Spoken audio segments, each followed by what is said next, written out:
Mesdames et messieurs, bonjour. Au sommaire de ce journal, un seul cas de la fièvre Lassa a été confirmé dans notre pays. Le cas de la jeune femme décédée la semaine dernière n'est pas encore confirmé. Toutefois, les personnes en contact avec ces deux cas sont sous surveillance par mesure de prévention. L'information a été donnée hier par le ministère de la Santé. Dans ce journal, nous parlerons également des règles d'hygiène pour éviter la fièvre hémorragique à virus Lassa. Kenya, fin de l'attaque contre un complexe hôtelier à Nairobi au terme d'un siège de près de 20 heures. Le bilan fait état d'une quinzaine de morts.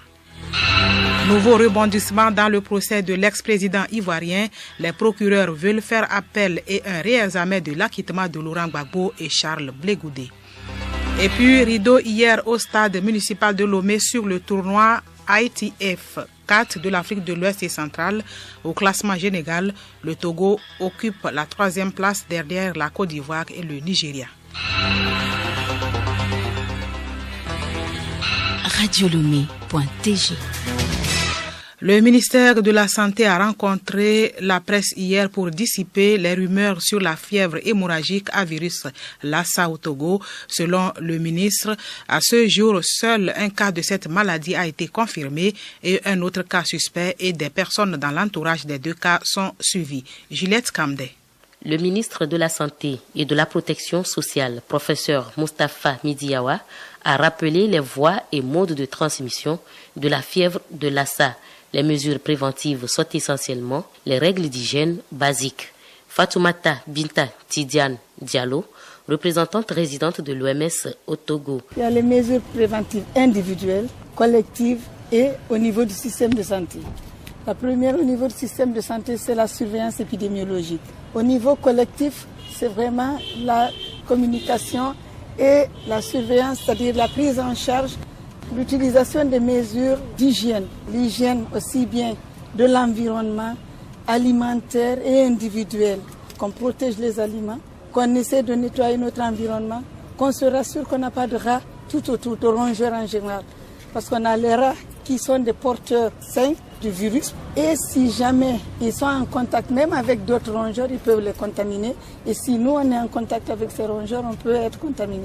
Il faut se protéger en utilisant réellement les mesures d'hygiène habituelles. Le lavage des mains au savon, l'utilisation du chlore pour désinfecter tous les endroits qui sont susceptibles d'être contaminés par les rats.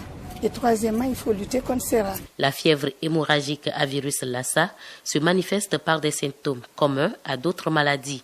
Fièvre, maux de tête, fatigue, vomissements ou nausées, diarrhée, douleur abdominale et ou saignement inexpliqué. Alors, il vaut mieux être trop prudent que pas assez, a insisté le ministre de la Santé. Devant toute suspicion, informer la formation sanitaire la plus proche pour une prise en charge rapide et adéquate. La fièvre hémorragique à virus Lassa est guérissable. Parlant des mesures d'hygiène, nous retrouvons Alice Berthe Barandao dans Magazine Santé Plus. En touchant les sécrétions biologiques des personnes malades ou décédées de fièvre Lassa, on peut facilement contracter la maladie. Également, en touchant les liquides biologiques des rongeurs en général ou des rats à mamelles multiples en particulier, on peut rapidement être contaminé par la fièvre Lassa. Mais les études ne précisent pas jusqu'alors si les souris qui pullulent dans nos maisons transmettent ou pas la fièvre Lassa. Autant prendre toutes précautions pour éviter la contamination de cette maladie. Dr Pessinaba Nikema Christelle, médecin épidémiologiste au ministère de la Santé. Il y a les mesures à prendre vis-à-vis des rongeurs et il y a les mesures, disons, d'ordre général que nous devons nous-mêmes prendre. Vis-à-vis des rongeurs, il faut que nous évitions de les manipuler, il faut que nous puissions les maintenir loin de nos concessions, c'est-à-dire maintenir nos concessions propres, nos maisons propres. Les aliments que nous consommons doivent être à l'abri de ces rongeurs. Nous devons protéger les céréales, le maïs, le mil et autres que nous conservons dans nos maisons. On doit les mettre dans des contenants qui ne sont pas accessibles à ces rongeurs. On ne doit pas aussi consommer ces rongeurs. Alors, rappelez-nous, docteur Pessinaba Christelle, quelles sont les mesures d'hygiène que nous devons observer pour nous éviter la fièvre Lassa? Il faut d'abord que nous nous lavons régulièrement les mains à l'eau et au savon. C'est la première mesure. Il faut que nous ayons l'habitude. Maintenant, ensuite, il faut que nous évitions de toucher les liquides, les sécrétions biologiques des malades. Nous ne devons pas aussi manipuler les corps des personnes qui sont décédées de fièvre de Lassa. Mais c'est surtout vraiment que nous devons, à tout moment, à chaque instant, être propres dans tout ce que nous faisons. Faisons attention, cette maladie sévit en ce moment, donc il y a risque d'attraper cette maladie, car personne ne peut contrôler la mobilité des rats ou des rongeurs qui nous entourent. À bon entendeur, salut et à mercredi prochain. Rencontre d'échange ce matin entre les membres du cadre préfectoral de concertation des acteurs de protection de l'enfant. Il s'agit d'harmoniser les stratégies d'intervention sur le terrain des services publics, des ONG et associations de protection de l'enfant. Geneviève Pognon. Initiée par le ministère de l'Action sociale, de la promotion de la femme et de l'alphabétisation, cette rencontre vise à faire le compte-rendu des audiences foraines d'établissement des naissances aux enfants démunis et expliquer aux acteurs les fiches de collecte de données à remplir. Ali Fati, épouse Niakou, directrice préfectorale de l'Action sociale, de la promotion de la femme et de l'alphabétisation du Golfe. Aujourd'hui, nous avons le problème de non-enregistrement des naissances dans la préfecture du Nous avons élaboré un projet de non-enregistrement des naissances que nous avons déposé pour financement. Quand nous avons commencé l'enregistrement, sur les 14 écoles où nous avons le recensement, on a trouvé 1003 enfants qui n'ont pas date de naissance. Mais on a fait une audience foraine le 9 janvier passé et nous avons pu seulement affaire à 306 enfants. Donc maintenant, nous allons discuter pour voir comment nous allons faire, comment nous allons procéder pour que ces enfants aussi puissent avoir leur acte de naissance. Parce que ce que nous déplorons dans la zone, c'est qu'à chaque fin d'année, au niveau de l'action sociale, nous recevons les enfants et nous sommes obligés de mettre la main dans la poche pour pouvoir faire la naissance à ces enfants-là qui sont victimes.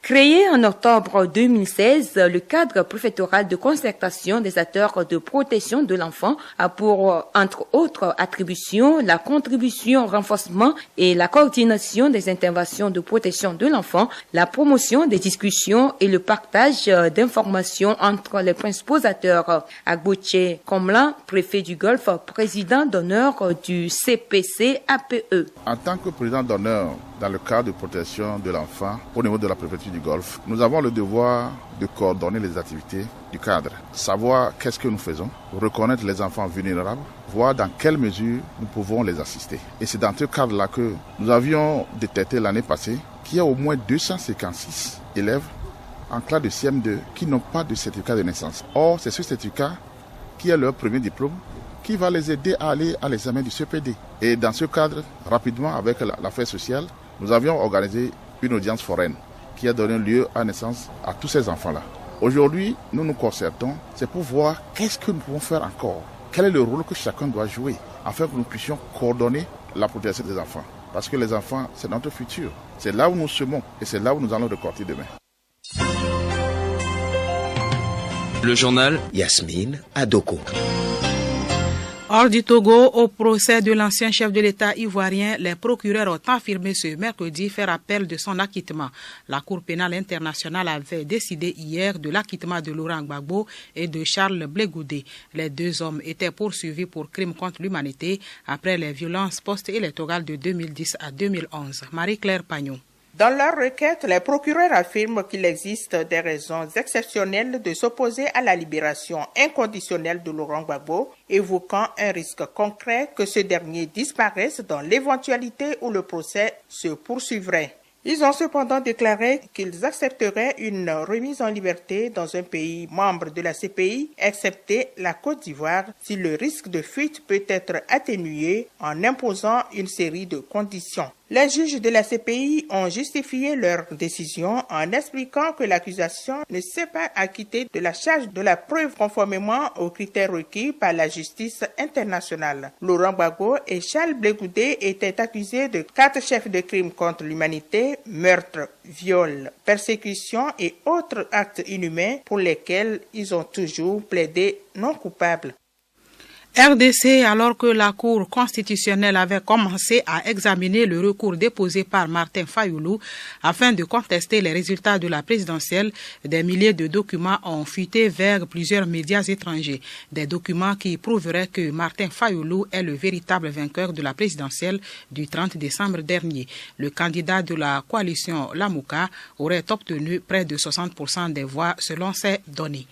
Au Kenya, le président Uhuru Kenyatta a annoncé ce matin la fin de l'attaque contre un complexe hôtelier à Nairobi. Après près de 20 heures du siège, les islamistes Shebab ont été maîtrisés. Léontina Togima. Je peux confirmer que l'opération de sécurité au complexe du site s'est achevée et que tous les terroristes ont été éliminés, a déclaré le président kenyan lors d'une conférence de presse. Uhuru Kenyatta a également annoncé la perte de 14 vies innocentes et des blessés. Plus de 700 civils ont été évacués depuis le début de l'attaque jusqu'à ce matin. Le nombre total de djihadistes n'est toujours pas clair. Des images de vidéosurveillance ont montré 4 hommes équipés d'armes automatiques et de grenades progresser calmement dans le complexe alors que la police a indiqué qu'au moins un djihadiste s'est fait exploser au début de l'attaque et que 2 autres ont été tués ce matin au terme d'un échange de tirs prolongé. La morgue de son côté a relevé avoir enregistré 15 dépouilles mortelles, 11 Kenyans, un Américain, un Britannique et 2 personnes dont la nationalité n'a pas pu être établie. En France, le président Emmanuel Macron a échangé hier avec les maires. Emmanuel Macron a longuement discuté avec les 600 maires pour le lancement du grand débat national sur lequel il compte pour résoudre la crise des gilets jaunes. Il a évoqué plusieurs dossiers brûlants devant des élus venus lui énumérer la longue liste de doléances de leurs administrés. Et puis, les députés britanniques ont rejeté hier très largement l'accord sur le Brexit négocié par le gouvernement de Theresa May avec l'Union européenne. Bien qu'elle ne soit pas une surprise, cette défaite de Theresa May prolonge un peu plus l'incertitude dans laquelle est plongé le Royaume-Uni. Theresa May s'est exprimée brièvement devant les députés quelques secondes après l'annonce du vote. Elle s'est dite prête à aborder les futures discussions de manière constructive. Dans la foulée, le dirigeant de l'opposition travailliste, Jeremy Corbyn, a annoncé le dépôt d'une motion de censure contre le gouvernement. Le vote interviendra dès ce soir.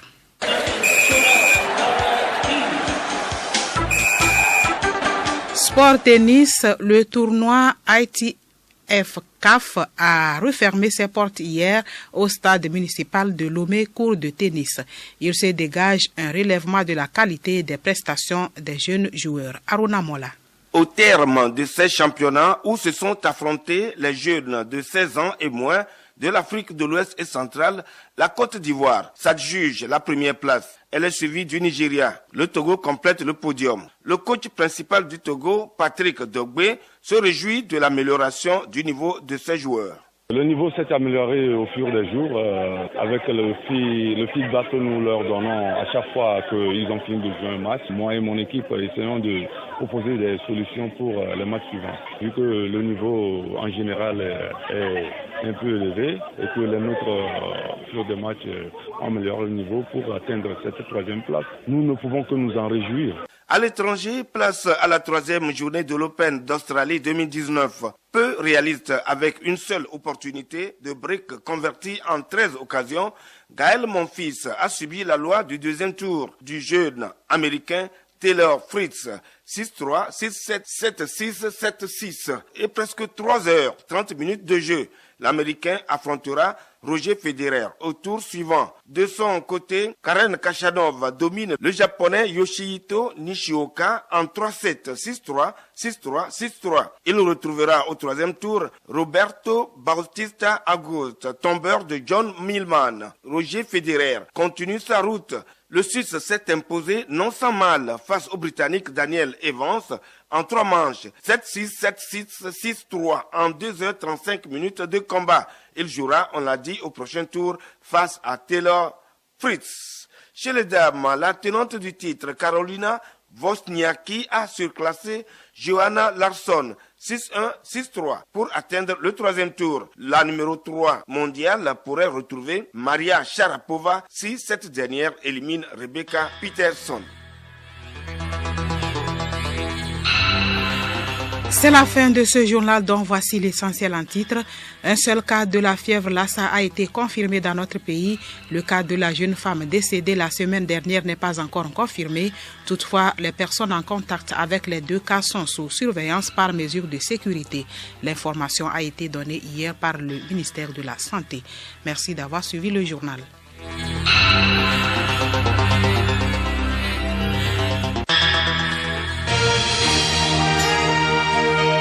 Radio Lomé, boîte postale 434, email radiolomé@radiolomé.tg. radiolomé.tg